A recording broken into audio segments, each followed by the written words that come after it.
Né à Ajaccio le 30 mai 1771, Louise Antonini est la fille d'un ancien officier de l'amiral corse Pascal Paoli.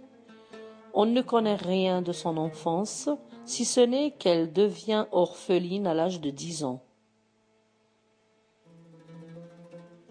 Sous une identité d'homme et prenant le nom de Louis Antonini, Louise se fait embaucher comme matelot sur le voilier à 2 mâts, Revanche.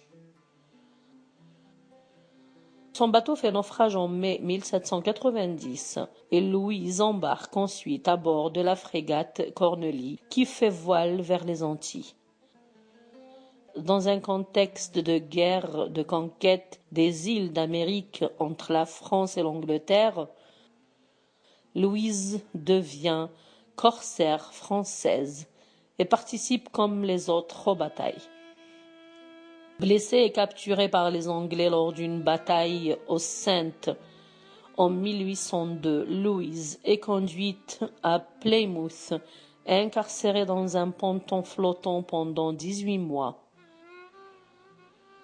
Libérée, lors d'un échange de prisonniers ou lorsqu'on découvre son secret, elle rentre en France et s'engage au sein de l'armée française dans le 70e régiment d'infanterie. Comme lorsqu'elle était corsaire, Louise participe au combat et s'y illustre. Elle gravit les échelons et devient caporal puis sergent. En août 1808, elle participe à la bataille de Roliça, au Portugal, mais elle est touchée par un coup de feu et gravement blessée à la tête. Soignée, elle doit quitter l'armée.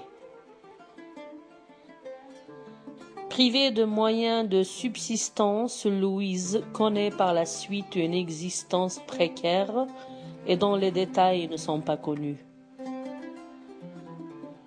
Elle travaille pendant 20 ans dans une briqueterie à Brest, en France, avant de finir sa vie à Nantes.